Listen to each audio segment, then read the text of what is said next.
When y'all get into my comment sections asking me if I saw what Amanda Seales said or mentioning Amanda Seales, I ignore it because 9 times out of 10 I have seen what Amanda Seales have said and I'm ignoring her. Why? Not because she's not educated and she's not smart. We all know that she's educated and she is an intelligent black woman.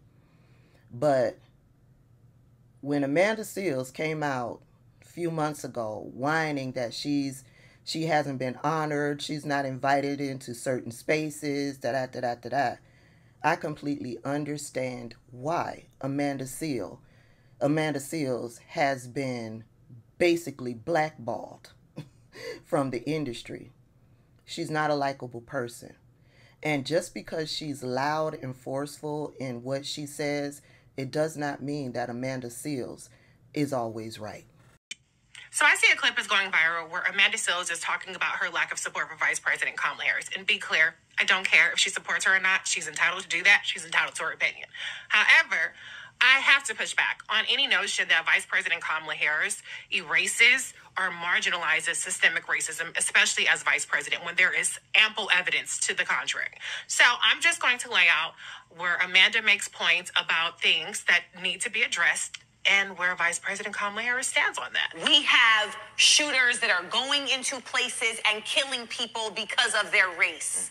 And then we're not calling it domestic terrorism. What we know from the intelligence community, one of the greatest threats to our national security is domestic terrorism manifested by white supremacists. We have an entire culture of police that are killing black people and getting away with it because the law says they can.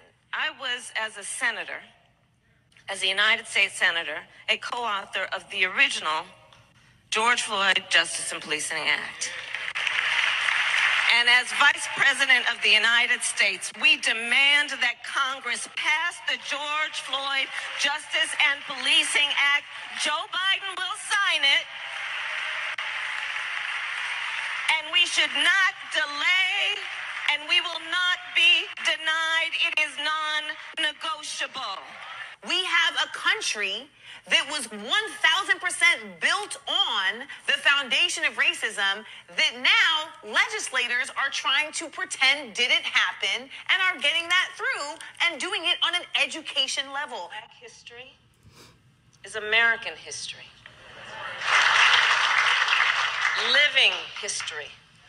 Breathing history. History that we create every day.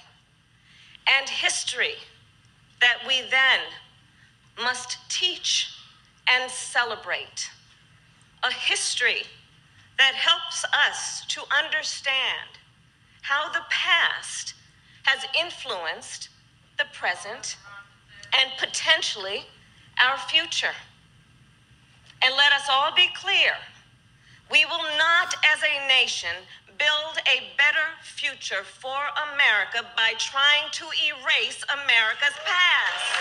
And on a DEI level, you cannot, as the second in line to the highest form of office in this country, make a message on hope. And so these are issues that we must confront, and it does not help to heal our country, to unify us as a people, to ignore the realities of that. So, what have we learned?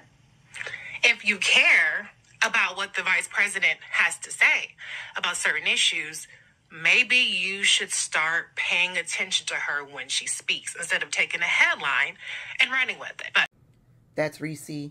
I'll tag her down in the description box so you guys can follow her.